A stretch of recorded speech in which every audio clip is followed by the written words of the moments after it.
Hi friends, ಎಲ್ಲರಿಗೂ ಮತ್ತೊಮ್ಮೆ ನನ್ನ ಚಾನಲ್ಗೆ ಸ್ವಾಗತ. ಇವತ್ತಿನ ವಿಡಿಯೋದಲ್ಲಿ ನುಗ್ಗೆಕಾಯಿ ರಸ ಹೇಗೆ ಮಾಡೋದು ಅನ್ನೋದನ್ನು ತೋರಿಸ್ತಾ ಇದ್ದೀನಿ. ತುಂಬಾ ರುಚಿಕರವಾಗಿರುತ್ತೆ. ಅದೇ ರೀತಿ ಇದು ರೋಗ ನಿರೋಧಕ ಶಕ್ತಿನೂ ಸಹ ಹೆಚ್ಚು ಮಾಡುತ್ತೆ.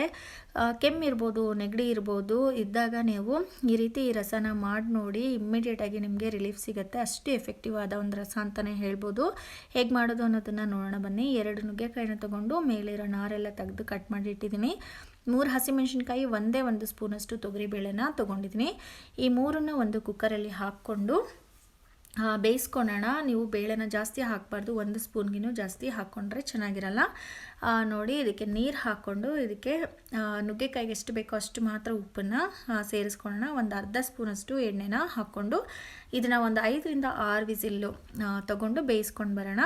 ಅಷ್ಟೊತ್ತಿಗೆ ನಾವು ರಸದ ಪುಡಿನ ರೆಡಿ ಮಾಡ್ಕೊಳ್ಳೋಣ. 1 ಸ್ಪೂನಷ್ಟು ಮೆಣಸು ಹಾಕ್ಕೊತಿದ್ದೀನಿ. ಸ್ವಲ್ಪ ಬಿಸಿ ಮಾಡಿಕೊಂಡು ಅಂದರೆ ಸ್ವಲ್ಪ ಹುರಿದ್ಬಿಟ್ಟು ಅದನ್ನು ಸೈಡಲ್ಲಿ ಇಟ್ಕೊಳ್ಳೋಣ.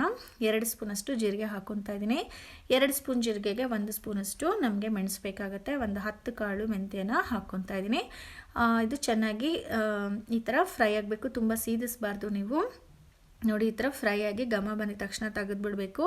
ಈಗ 1 ಬ್ಯಾಡಗೆ ಮೆಣಸಿನ್ಕಾಯಿ, 3 ಒಣಮೆಣಸಿನ್ಕಾಯಿನ ಹಾಕ್ಕೊಂಡು ಸ್ವಲ್ಪ ಬಿಸಿ ಮಾಡ್ಕೊತಾ ಇದ್ದೀನಿ. ಅದನ್ನು ಫ್ರೈ ಮಾಡಬೇಕು ಅಂತೇನಿಲ್ಲ, ಜಸ್ಟ್ ಬಿಸಿ ಮಾಡಿಬಿಟ್ಟು ಇಷ್ಟು 3 ಸೇರಿಸ್ಬಿಟ್ಟು ಪೌಡ್ರನ್ನ ಮಾಡಿ ತಗೊಂಡು ಬರೋಣ. ನೋಡಿ, ಪೌಡರ್ ಆಯಿತು, ಇದು ಸಹ ರೆಡಿ ಆಯಿತು. ಅಷ್ಟೊತ್ತಿಗೆ ನಮ್ಮ ನುಗ್ಗೆಕಾಯಿ ಸಹ ಚೆನ್ನಾಗಿ ಬೆಂದಿರುತ್ತೆ. ನುಗ್ಗೆಕಾಯಿ ಮತ್ತು ಬೇಳೆ ಎರಡು ಚೆನ್ನಾಗಿ ನುಣ್ಣಗಾಗ್ಬಿಡ್ಬೇಕು, ಆ ರೀತಿ ನೀವು ಬೇಯಿಸ್ಕೋಬೇಕು. ಇವಾಗ ಇದನ್ನು ನಾವು ಮಸ್ಕೋಬೇಕಾಗತ್ತೆ. ನುಗ್ಗೆಕಾಯಿ ಚಿಪ್ಪನೆಲ್ಲ ಹಾಗೇ ತೆಗೆದುಬಿಡ್ಬೇಕು. ನೋಡಿ, ಈ ಥರ ನೀವು ಚೆನ್ನಾಗಿ ಬೆಂದಿದ್ರೆ ಮಸ್ತ್ರೆ ಸಾಕು, ಚಿಪ್ಪೆ ಎಲ್ಲ ಸಪ್ರೇಟಾಗಿ ಹೋಗುತ್ತೆ. ನುಗ್ಗೆಕಾಯಿ ತಿರುಳೆಲ್ಲ ಹಾಗೇ ಇರುತ್ತೆ. ಈಗ ಈ ಚಿಪ್ಪೆನ ಮಾತ್ರ ಸೈಡಲ್ಲಿ ಇಟ್ಕೊಳ್ಳೋಣ. ಆಮೇಲೆ ಅದಕ್ಕೆ ಸ್ವಲ್ಪ ನೀರು ಹಾಕಿ ನಾವು ಇದನ್ನು ಸೇರಿಸ್ಕೊಳ್ಳೋಣ. ನೋಡಿ, ಈ ಥರ ಎಲ್ಲ ಚಿಪ್ಪೆ ತೆಗೆದುಬಿಟ್ಟು ಇವಾಗ ಬೇಳೆ ಮತ್ತು ನುಗ್ಗೆಕಾಯಲ್ಲಿರೋಂಥ ತಿರುಳ ರಸ ಎಲ್ಲ ಚೆನ್ನಾಗಿ ಇಳಿದಿರುತ್ತೆ. ಇವಾಗ ಇದಕ್ಕೇ ಸ್ವಲ್ಪ ನೀರು ಹಾಕ್ಕೊಂಡು ಇದನ್ನು ಸ್ವಲ್ಪ ನಾವು ಕಿವುಚ್ಕೊಳ್ಳೋಣ. ಅದರಲ್ಲಿ ಏನಾದರೂ ನುಗ್ಗೆಕಾಯಿ ತಿರುಳು ಏನಾದರೂ ಇದ್ದರೆ ಅದನ್ನು ಸಹ ಬಂದುಬಿಡುತ್ತೆ. ನೋಡಿ, ಇವಾಗ ನುಗ್ಗೆಕಾಯಿ ಚಿಪ್ಪೆನ ತೆಗೆದುಬಿಟ್ಟು ಈ ನೀರನ್ನು ನಾವು ಬೇಳೆ ಬೇಯಿಸಿದ್ದ ನೀರು ಜೊತೆಗೇ ಸೇರಿಸ್ಕೊಳ್ಳೋಣ. ಇವಾಗ ಇದಕ್ಕೆ ಒಗ್ಗರಣೆ ಹಾಕೋಣ ರಸಕ್ಕೆ. ನೋಡಿ, ರಸಕ್ಕೆ ಏನು ತೊಗೊಂಡಿದ್ದೀನಿ ಅಂದರೆ ಒಂದು ಸ್ವಲ್ಪ ಕರಿಬೇವಿನ ಸೊಪ್ಪು, 1 ಬೆಳ್ಳುಳ್ಳಿ ತೊಗೊಂಡು ಜಜ್ಜಿಟ್ಟಿದ್ದೀನಿ, 1 ಹಣ್ಣು ಟೊಮೊಟೊ, ಕೊತ್ತಂಬರಿ ಸೊಪ್ಪು ಸ್ವಲ್ಪ ಜಾಸ್ತಿನ ತೊಗೊಳ್ಳಿ, ಗೋಲಿ ಗಾತ್ರದ ಹುಣಸೆ ಹಣ್ಣನ್ನು ತೊಗೊಂಡು ಈ ಥರ ಕಿವುಚಿ ಇಟ್ಟಿದ್ದೀನಿ. ಇದನ್ನು ಅಷ್ಟೇ ತುಂಬ ಜಾಸ್ತಿ ಹುಳಿ ಹಾಕಬಾರ್ದು. ನೋಡಿ, ಪಾತ್ರೆ ಇಟ್ಬಿಟ್ಟು ಒಂದು 3ರಿಂದ 4 ಸ್ಪೂನಷ್ಟು ಎಣ್ಣೆನ ಸೇರಿಸ್ಕೊಳ್ಳೋಣ. ಇದಕ್ಕೊಂದು ಸ್ವಲ್ಪ ಸಾಸಿವೆನ ಹಾಕ್ಕೊಳ್ಳೋಣ. ಸಾಸಿವೆ ಚೆನ್ನಾಗಿ ಸಿಡಿಬೇಕು. ಈ ಟೈಮಲ್ಲಿ ನಾವು ಬೆಳ್ಳುಳ್ಳಿ ಮತ್ತು ಕರಿಬೇವಿನ ಸೊಪ್ಪನ್ನು ಹಾಕ್ಕೊಂಡು ಸ್ವಲ್ಪ ಫ್ರೈ ಮಾಡ್ಕೊಳ್ಳೋಣ. ಸ್ವಲ್ಪ ಕೆಂಪಗಾಗಬೇಕು, ಅಲ್ಲಿವರೆಗೂ ನೀವು ಫ್ರೈ ಮಾಡಬೇಕು. ನೋಡಿ, ಈ ಥರ ಬೆಳ್ಳುಳ್ಳಿ ಚೆನ್ನಾಗಿ ಕಲರ್ ಚೇಂಜ್ ಆಗಬೇಕು. ಈ ಸ್ಟೇಜಲ್ಲಿ ನಾವು ಟೊಮೊಟೊನ ಸೇರಿಸ್ಕೊಳ್ಳೋಣ. ಟೊಮೊಟೊನೂ ಅಷ್ಟೇ ಚೆನ್ನಾಗಿ ಸಾಫ್ಟ್ ಆಗಬೇಕು, ಅಂದರೆ ಚೆನ್ನಾಗಿ ಬೇಯಬೇಕು. ಅಲ್ಲಿವರೆಗೂ ಇದನ್ನು ಸ್ವಲ್ಪ ಎಣ್ಣೆಲೆ ಬೇಯಿಸ್ಕೊಳ್ಳೋಣ.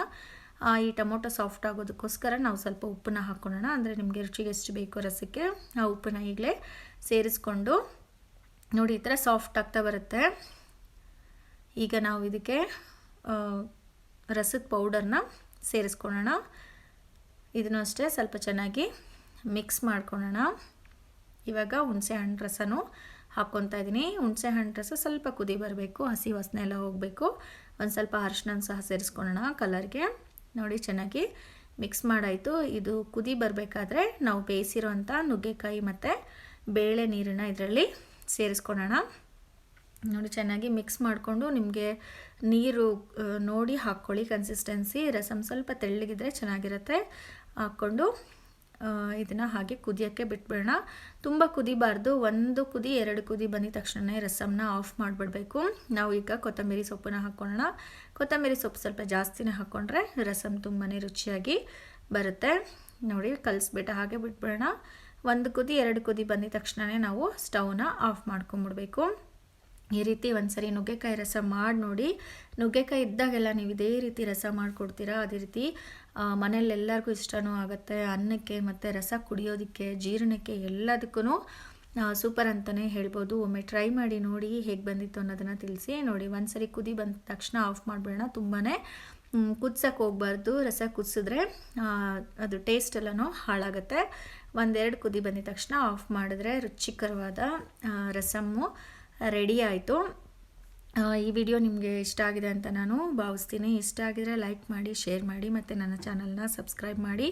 ಅದೇ ರೀತಿ ಈ ವಿಡಿಯೋ ಮತ್ತು ನನ್ನ ಚಾನಲ್ನ ನಿಮ್ಮ ಫ್ಯಾಮಿಲಿ ಮತ್ತು ಫ್ರೆಂಡ್ಸ್ ಜೊತೆಗೂ ಸಹ ಶೇರ್ ಮಾಡ್ಕೊಳ್ಳಿ. Thank you.